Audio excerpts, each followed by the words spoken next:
अजीम तुफ्ता दिल और सोख्ता जिगर के साथ ट्रेन में सफ़र कर रहा था। इसके साथ मोहल्ले का एक लड़का जमील भी था, जिसके कराची में कुछ जानने वाले थे और वो भी रोज़गार की तलाश में कराची जा रहा था। अजीम ने भी माँ से झूठ कहा था, इसे कराची में कुछ सर्विस न मिली थी। वो सिर्फ घर के जंदा और सहराओ ब्याबा जैसे माहौल से निकल भागा था।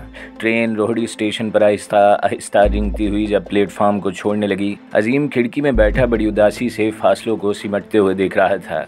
इसके देखते ही देखते एक नौजवान और हसीन तरीन कदावर लड़की एक हाथ में लिफाफा थामे आहिस्ता आहिस्ता रिंगती हुई ट्रेन की तरफ भागी।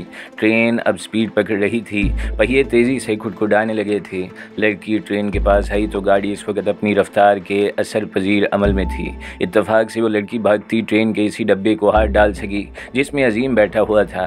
एक हाथ में फ्रूट का लिफाफा होने के बायस वो अपना बदन समेट कर अपने पाँव फिट बोर्ड पर न जमा सकी और इसके पाँव प्लेटफार्म के फर्श पर बुरी तरह घिसड़ने लगे। लड़की ने एक भयानक चीख मारी। हाथ में पकड़ा हुआ फ्रूट का लिफाफा इसने फेंक दिया और दूसरा हाथ भी इसने गाड़ी के आहिनी दस्ते पर डाल दिया। अब वो इस हालत में थी कि इसने अपने दोनों हाथों से ट्रेन को पकड़ रखा था और इसके दोनों पाँव प्लेटफार्म पर बुरी तरह घिसटते जा रहे थे और फिर चंद ही गज आगे प्लेटफार्म भी ख़त्म हो रहा था। अजीम भाग कर इसकी तरफ बढ़ा था। प्लेटफार्म ख़त्म हो गया और अजीम ने आगे बढ़कर इसकी बगलों के नीचे हाथ डालकर जब ऊपर खींचा तो लड़की ने अपने दोनों हाथ ट्रेन के दस्ते से अलग कर लिए। वो बेचारी अपने हवास में ही न रही थी। इसके रद्द अमल में अजीम को एक ज़ोरदार झटका लगा और वो लड़की के साथ लहराता हुआ ट्रेन से बाहर गिर गया। दोनों वहाँ आकर गिरे थे जहाँ मेन लाइन में से कोयटा जाने वाली लाइन अलहदा होती है। दोनों लोहे की पटरी पर गिरे थे। अजीम नीचे और लड़की इसके ऊपर थी। अजीम की कमर में चोट आई थी, ताहम लड़की बच गई थी। दोनों उठ खड़े हुए। अजीम अपनी कमर सहलाने लगा और वो हसीन लड़की इसके सामने किसी सरासीमा मखलूक की तरह खड़ी थी। वो इसे इस तरह टुकुर टुकुर देखे जा रही थी जैसे कोई मावरा और नादीदा हस्ती कहकशा के झरोकों में बैठकर ज़मीन की चाहत में आसमान से टूट कर गिरने वाले इन शहाब साकब को देख रही हो जो फ़िज़ाए बुसैत में रोशनी की एक लकीर बनाते चले जाते हैं। फितरत का कोई पुरकशिश हसीन और मग़मूम गीत लग रही थी और इस्तेजाब अंदाज में अजीम को बस देखे जा रही थी। अजीम के दोस्त जमील ने जंजीर खींच कर गाड़ी रोक दी थी और बेशुमार मर्द औरतें भागते हुए इनकी तरफ बढ़ने लगे। लड़की जो अभी तक टिकटिकी बांधे अजीम को देख रही थी संभली, अपने आलूचे जैसे खूबसूरत सुरख होंठों को हरकत दी और पहली बार अजीम से मुखातिब हुई। आपने मुझे नई ज़िंदगी दी है, मैं किस ज़ुबान से आपका शुक्रिया अदा करूं? ये एक ऐसा एहसान है जिसका शुक्रिया और कफ़ारा अदा नहीं किया जा सकता। अजीम ने इसके तमतमाते हुए सुरख चेहरे की तरफ देखते हुए कहा, मैं आपको गाड़ी से गिरते हुए कैसे देख सकता था? भांत भांत के लोग गाड़ी से उतरकर इनके अहवाल पुरसी करने के लिए आ गए थे। जमील भी भागता हुआ वहां गया और अजीम को लिपटा कर खड़ा हो गया। रेलवे का अमला भी मौके पर पहुंच गया। उन्होंने अजीम को रेलवे अस्पताल रोहड़ी में दाखिल कराने की पेशकश की, पर इसने कहा मैं ठीक हूं और मुझे कोई चोट नहीं आई। गाड़ी दोबारा अपनी मंजिल की तरफ दौड़ पड़ी थी। हैदराबाद रेलवे स्टेशन पर जब गाड़ी आकर रुकी तो अजीम थोड़ी देर तक खिड़की से सर निकाल कर प्लेटफार्म को देखता रहा। जमील इसके करीब बैठा सोया हुआ था। ताहम उठकर जब ट्रेन से बाहर निकलने लगा तो एक बैरा खाने की ट्रे उठाए आया था और ट्रे और पानी की बोतल अजीम के पास रखते हुए कहा, आपका खाना। अजीम ने इसे हैरत से देखा। मैंने तो खाना मंगवाया ही नहीं। बैरे ने ट्रेन से बाहर प्लेटफार्म की तरफ इशारा करते हुए कहा, यह खाना आपके लिए इस लड़की ने भेजा है। अजीम ने बाहर देखा। प्लेटफार्म के सुतून के पास वही लड़की खड़ी थी जिसे अजीम ने बचाया था।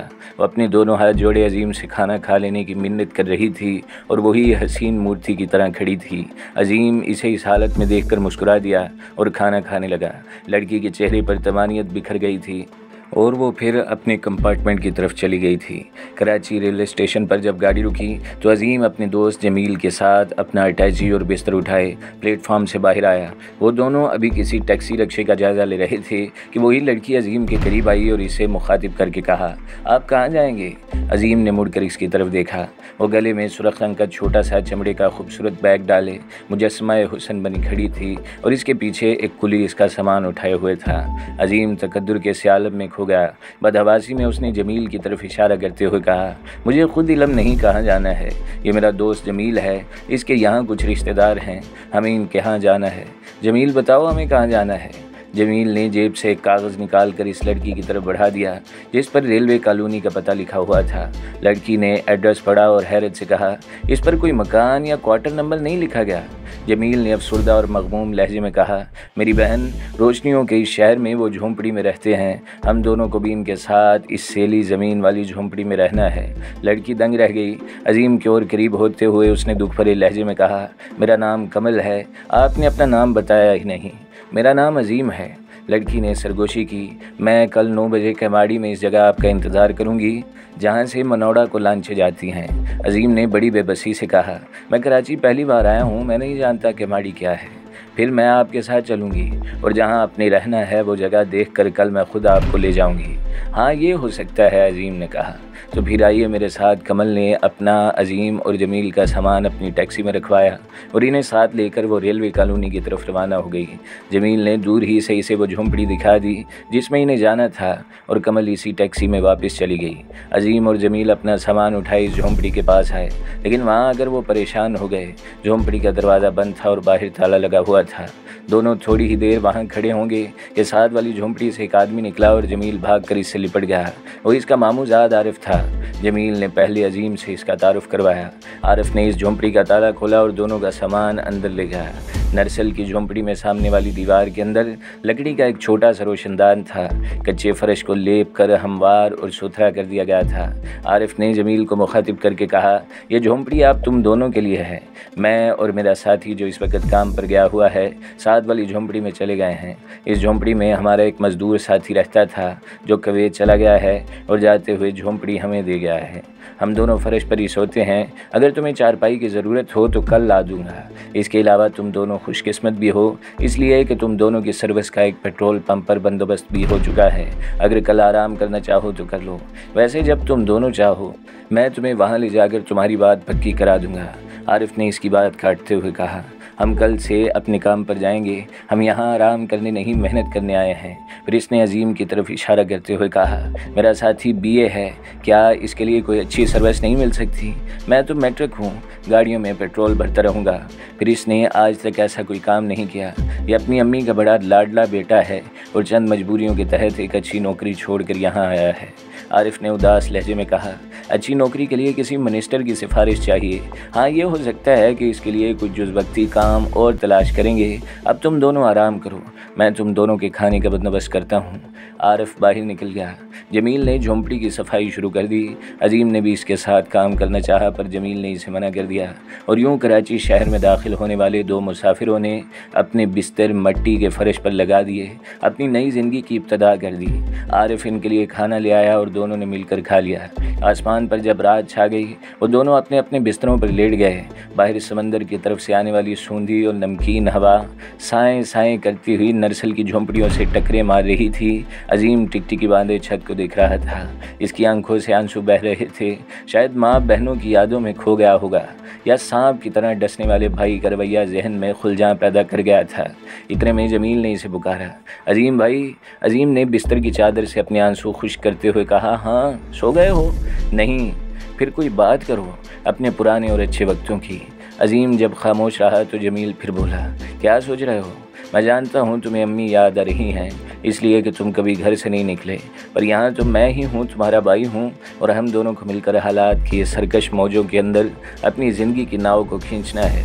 अजीम ने फिर अपने आंसू पोंछ लिए और ठंडी आह भरते हुए कहा, आब वो गुल का ये जहाँ भी कैसा है, कोई रोता कोई हंसता है, अपने तक धोखा दे जाते हैं, कोई रस्में इनक़ता नहीं रही, यहाँ कोई मातमी सायों में अपनी शाम करता है और कोई पहाड़ी झरनों से खुशकुन गीतों में अपनी सुबहों का इस्तकबाल करता है, कोई बड़ी ढिठाई के साथ मानदाना रवैये के साथ दूसरों की अमानत छीन लेता है और कोई 4 आंसू बहाकर खामोश रहता है।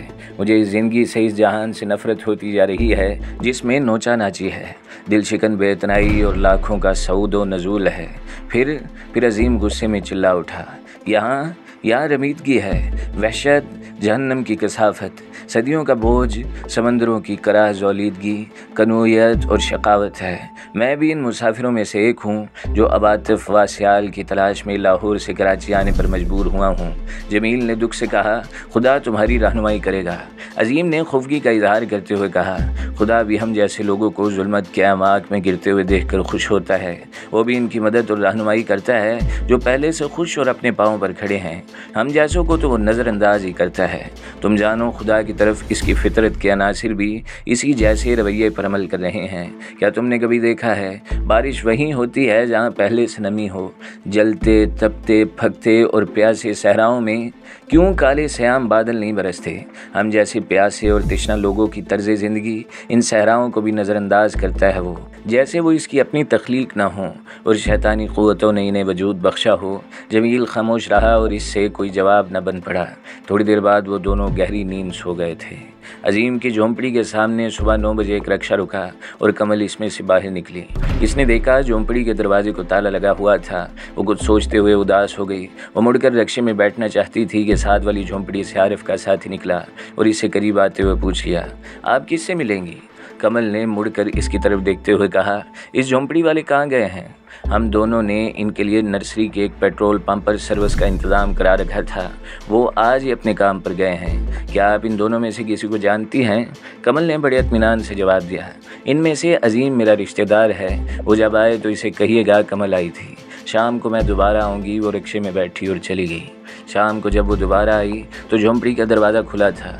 वो हिचकिचाती हुई अंदर दाखिल हुई। झोंपड़ी के अंदर छोटे से सहन में जमील तेल के चूल्हे पर हांडी पका रहा था और इससे करीब ही अजीम पानी की बाल्टी अपने पास रखे ताम चीनी की प्लेटें धो रहा था।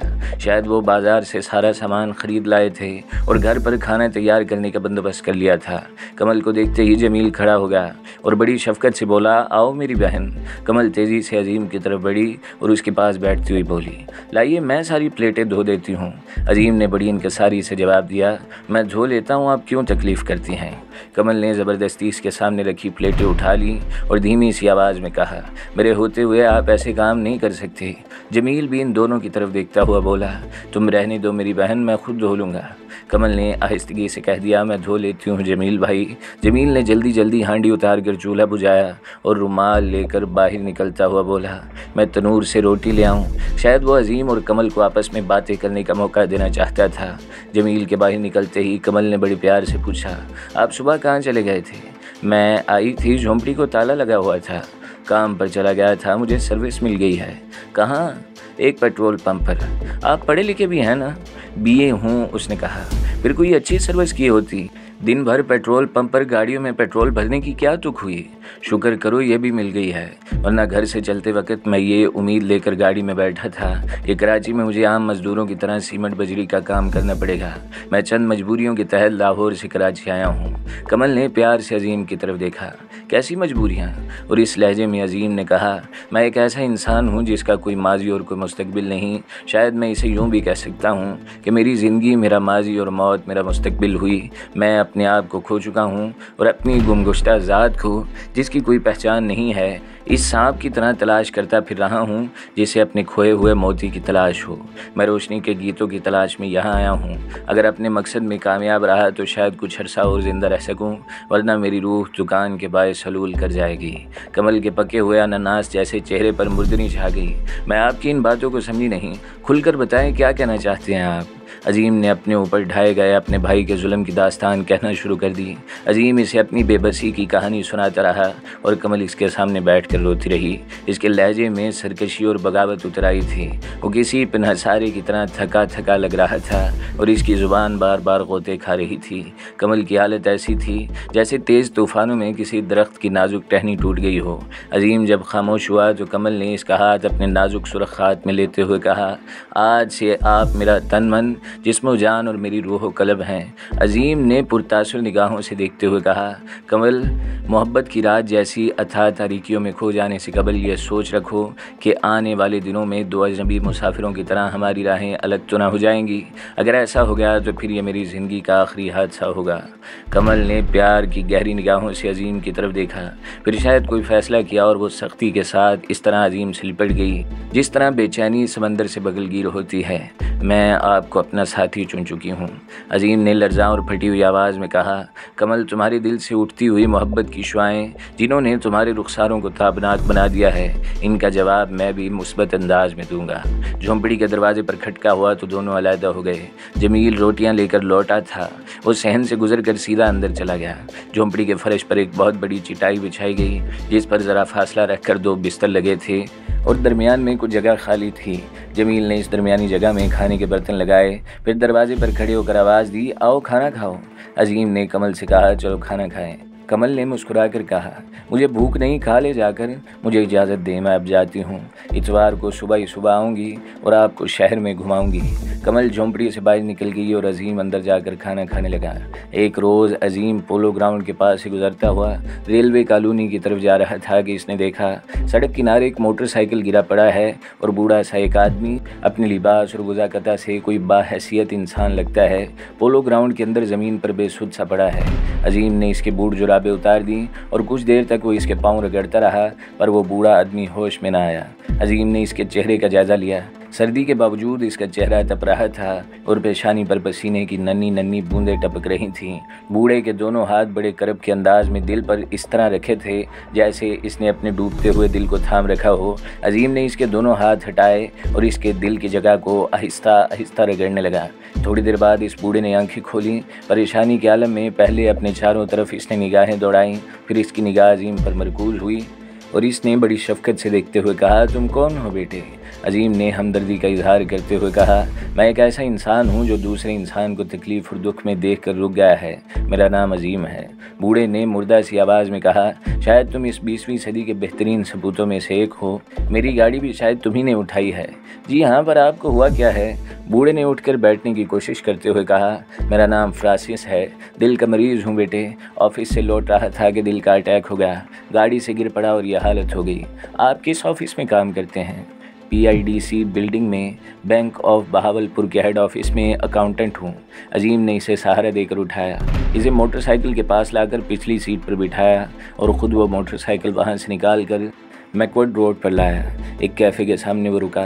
फ्रांसिस को सहारा देकर वो अंदर ले गया। पहले टॉयलेट से इसके हाथ धुलाए और पानी का एक ठंडा गिलास इसे पिलाने के बाद अजीम ने चाय मंगवाई और दोनों बैठकर पीने लगे। फ्रांसिस ने अजीम के सरापे को बगौर जायज़ा लेते हुए पूछा, तुम कहाँ के हो बेटे? मैं इस शहर में अजनबी हूँ, चंद रोज़ ही हुए हैं, लाहौर से वारिद हुआ हूँ। नौकरी की तलाश में यहाँ आया था और फ़िलहाल एक पेट्रोल पंप पर सर्विस मिल गई है। फ्रांसिस ने कदरे चौंकते हुए पूछा, तुम्हारी तालीम क्या है? BA फर्स्ट क्लास हूँ, उसने कहा। फ्रांसिस ने जेब से अपना कार्ड निकाल कर अजीम को थमाते हुए कहा, कल ऑफिस में आओ, तुम्हें क्लर्क की जॉब दूंगा। आजकल कुछ वैकेंसियाँ भी हैं। ज़रूरतमंदों का काम करते हुए मुझे इत्मीनान और सुकून होगा। अजीम खड़ा हो गया। आप अब चले जाएं या मैं छोड़ाऊँ? तुम्हारा शुक्रिया बेटे, उसने कहा। मैं अब ठीक हूँ। वो दोनों कैफ़े से निकलकर अपनी अपनी सिमत चले गए। दूसरे रोज़ पेट्रोल पंप जाने की बजाय अजीम फ्रांसिस के पास इसके ऑफिस चला गया। वो बड़े इत्तेफाक से मिला और इस तकरारी ऑफिसर से मिलकर इसने अजीम को तकर्री का लेटर शो करवा दिया। अगले रोज़ से अजीम फ्रांसिस के साथ बैंक में बहैसियत क्लर्क काम करने लगा था।